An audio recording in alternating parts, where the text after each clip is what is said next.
ভারতকে পরিষ্কার করে বলতে চাই, আগেও বলেছি এখনো বলছি, বাংলাদেশের মানুষের সঙ্গে বন্ধুত্ব করতে চান তাহলে আগে তিস্তার পানি দেন, আর আমাদের সঙ্গে বড় দাদা মতন যে আচরণ সেটা বন্ধ করেন। 15 বছরে বাংলাদেশ থেকে বেঁচে দিছে, তিস্তার এক ফোঁটা পানি আনতে পারে নাই। আওয়ামী লীগের সরকার আসলো, প্রথম দিকে সবাই ভাবলো যে ভারতের বন্ধু আওয়ামী লীগ, সুতরাং তিস্তার পানি বোধহয় এবার পাই যাবে, ঠিক না? নবডঙ্ক 15 বছরে বাংলাদেশ থেকে বেঁচে দিছে, তিস্তার এক ফোঁটা পানি আনতে পারে নাই। শুধু তিস্তা নয় ভাই, 54টা নদী আছে যেগুলো ভারত থেকে আমাদের দেশে আসে, সবগুলো নদীর উজানে তারা বাঁধ দিয়ে দিয়েছে, বাঁধ দিয়ে তুলে নিয়ে যায়, পানি তুলে নিয়ে যায়, বিদ্যুৎ উৎপাদন করে, আর আমাদের দেশের মানুষ এখানে ধান ফলাতে পারে না, ফসল ফলাতে পারে না, তারা তাদের জীবন জীবিকা থেকে সম্পূর্ণ বঞ্চিত হয়। আমাদের জেলে যারা মাছ ধরেন তারা মাছ ধরতে পারে না। প্রত্যেকটা মানুষকে আজকে সেই কষ্টের মধ্যে পড়তে হয়েছে।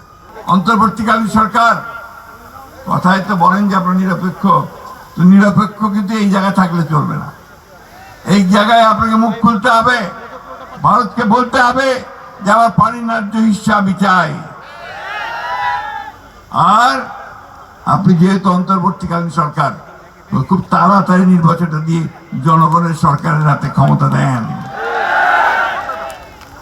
ভারতকে পরিষ্কার করে বলতে চাই, আগেও বলেছি এখনো বলছি, বাংলাদেশের মানুষের সঙ্গে বন্ধুত্ব করতে চান তাহলে আগে তিস্তার পানি দেন, সীমান্তে গুলি করে হত্যা বন্ধ করেন, আর আমাদের সঙ্গে বড় দাদা মতন যে আচরণ সেটা বন্ধ করেন।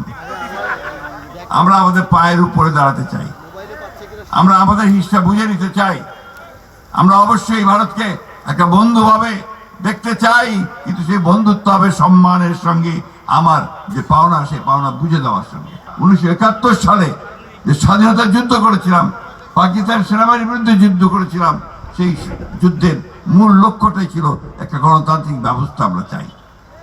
কয়েন ভাই কতবার ভোট দিবা পারেন নাই, পাইছিলেন ভোট দিবার? তো আমরা তো ওইটাই চাই, আমরা আমাদের ভোট দিয়ে আমাদের জনপ্রতিনিধি নির্বাচিত করতে চাই, যারা আমাদের কথা পার্লামেন্টে বলবে, সংসদে বলবে, সব জায়গায় বলবে, তাই না?